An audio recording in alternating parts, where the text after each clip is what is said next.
Assalamualaikum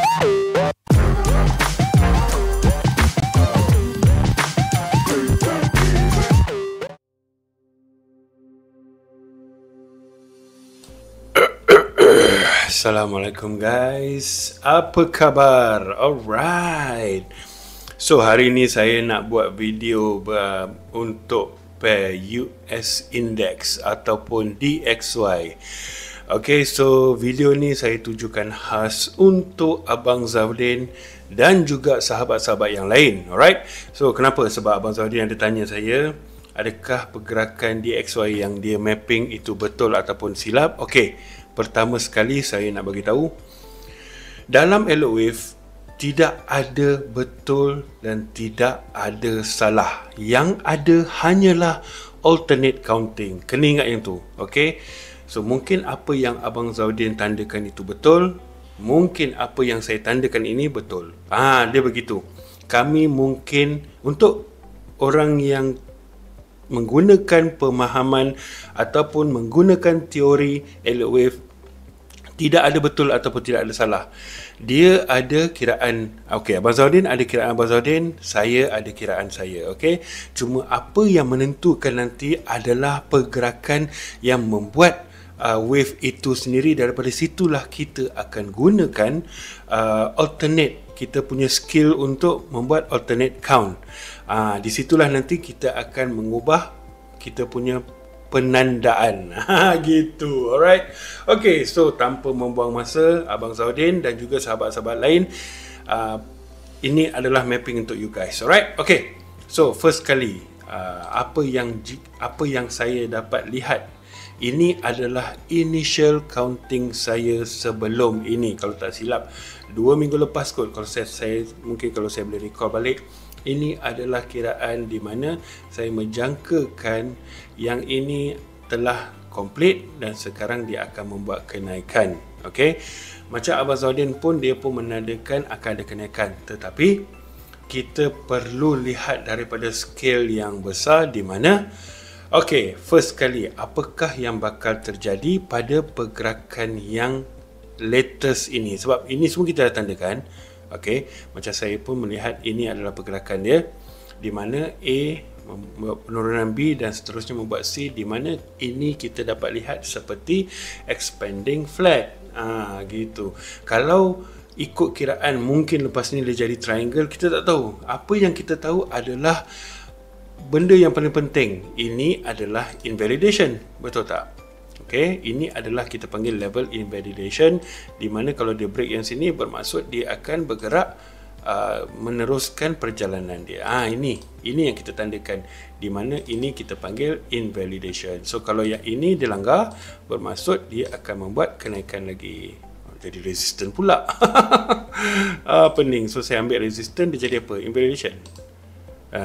Tak betul lah ni, tak apalah, nanti saya ubah balik semua tu. Okay, so yang ini adalah level-level dia, di mana kalau dia langgar yang atas ni bermaksud dia akan membuat kenaikan seterusnya ke atas. Begitu. Bermaksud, katalah kalau dia naik dan dia break, bermaksud kiraan Abang Zafrin akan jadi betul.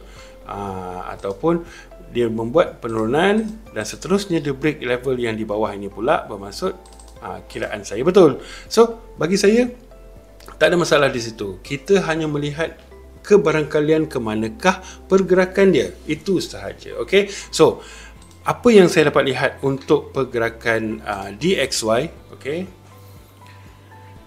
Apa yang bakal terjadi minggu hadapan, saya menjangkakan dia akan membuat begini. So, since pergerakan ni dah siap, so ini kita akan panggil 1, 2, 3, 4, 5 ni dah siap. Bermaksud dia akan membuat kenaikan untuk melengkapkan retracement sebelum dia meneruskan perjalanan dia ke bawah untuk melengkapkan sesuatu pergerakan itu. Okey, so kalau daripada current, apa yang saya dapat lihat, first saya akan gunakan Fibo retracement. Saya akan menjangkakan sampai level mana dia boleh pergi ataupun sampai level mana dia boleh turun. Saya hanya tarik sampai ke 618. Kenapa? Nanti saya explain. Alright, nanti saya akan explain, don't worry. Okey, so apa yang saya dapat lihat, dia akan membuat pergerakan begini dan seterusnya barulah dia akan membuat kenaikan ke atas. Okey, so kenaikan ke atas sampai level mana pula dia boleh pergi. So di sinilah saya akan gunakan Fibo extension ataupun Fibo expansion Saya akan mencari level sama ada dia pergi ke 1 ataupun 786. Ini saja dua yang saya cari. Saya akan cari dua level yang ini. Sama ada dia boleh pergi sampai sini ataupun dia boleh naik sekadar sehingga ke sini saja. Alright. So dekat sini pun saya akan tandakan juga dua level dia. Tandakan dulu. Alright, tandakan dulu. Don't worry. Apa jadi pun kita hanya menjangkakan saja. Okey, kita hanya menjangkakan saja. Betul ataupun salah terpulang pada pergerakan market itu sendiri. Saya tak kata kiraan saya betul. Abang Zaudin pun tak kata kiraan dia betul. Kita hanya melihat possibilities.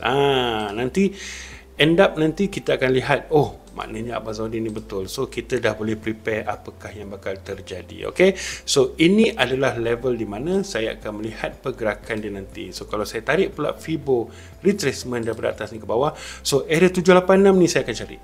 Disebabkan apa? Disebabkan di sini adalah possibility yang pertama, kita melihat kepada struktur yang lain pula. Ini adanya sesuatu pergerakan ataupun kita panggil apa yang you all nampak lah. Begitu. Walaupun zon dia besar, tapi seelok-eloknya saya ambil daripada yang atas ni. Lebih kurang begini. So ini adalah level-level yang saya rasa jangkakan.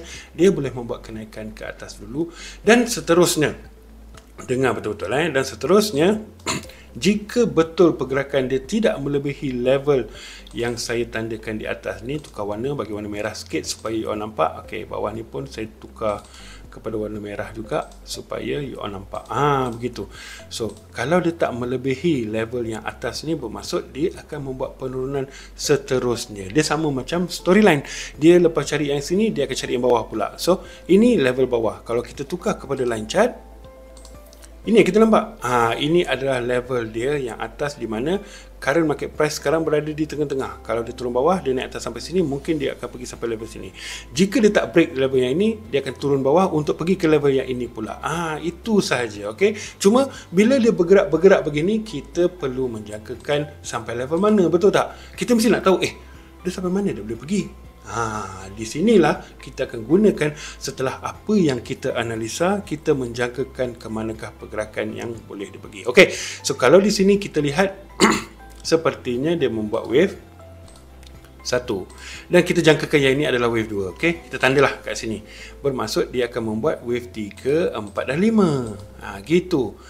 So apa yang saya buat, saya akan gunakan Fibo extension, saya akan tarik sampai level yang ini, saya akan mencari 0.618. So yang ini asalnya saya dah tandakan, saya akan tarik ke level yang ini.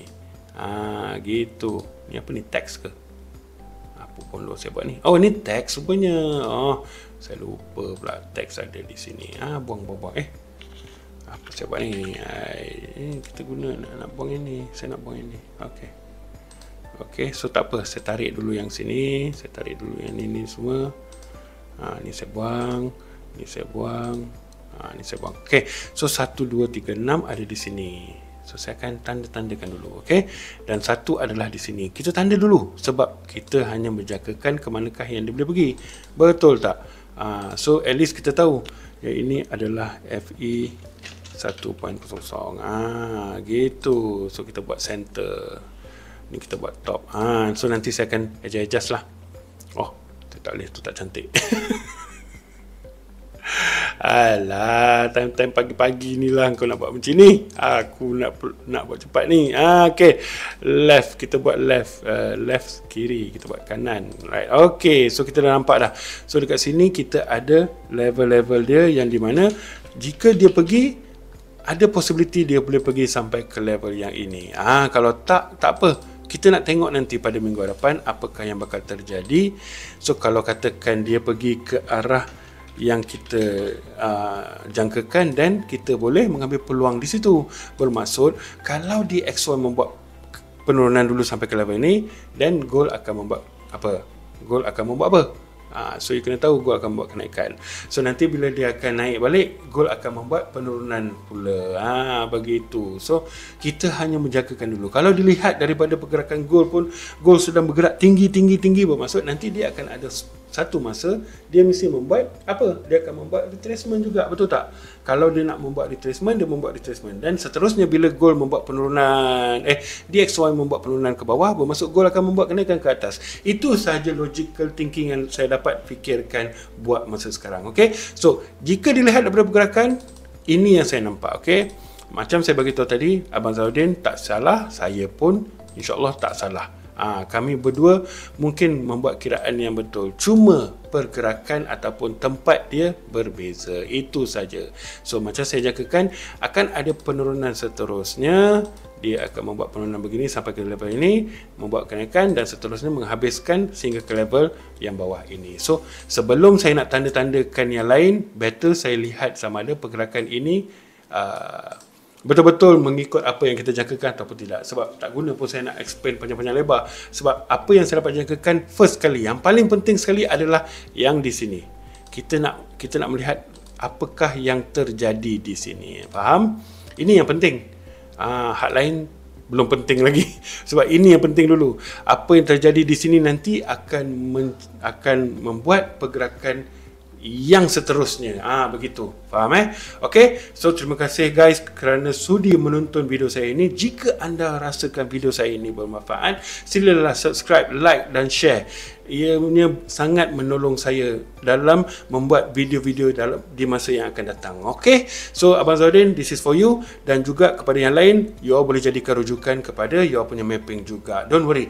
Macam saya beritahu tadi, you tak salah, saya pun tak salah. Kita hanya sama-sama membuat mapping untuk memperkasakan lagi ilmu yang kita ada. Itu saja yang saya nak bagi tahu. Terima kasih banyak guys. Assalamualaikum, dan insyaAllah kita akan berjumpa lagi dalam next video. Alright. Terima kasih. Bye-bye. Enjoy your weekend. Assalamualaikum.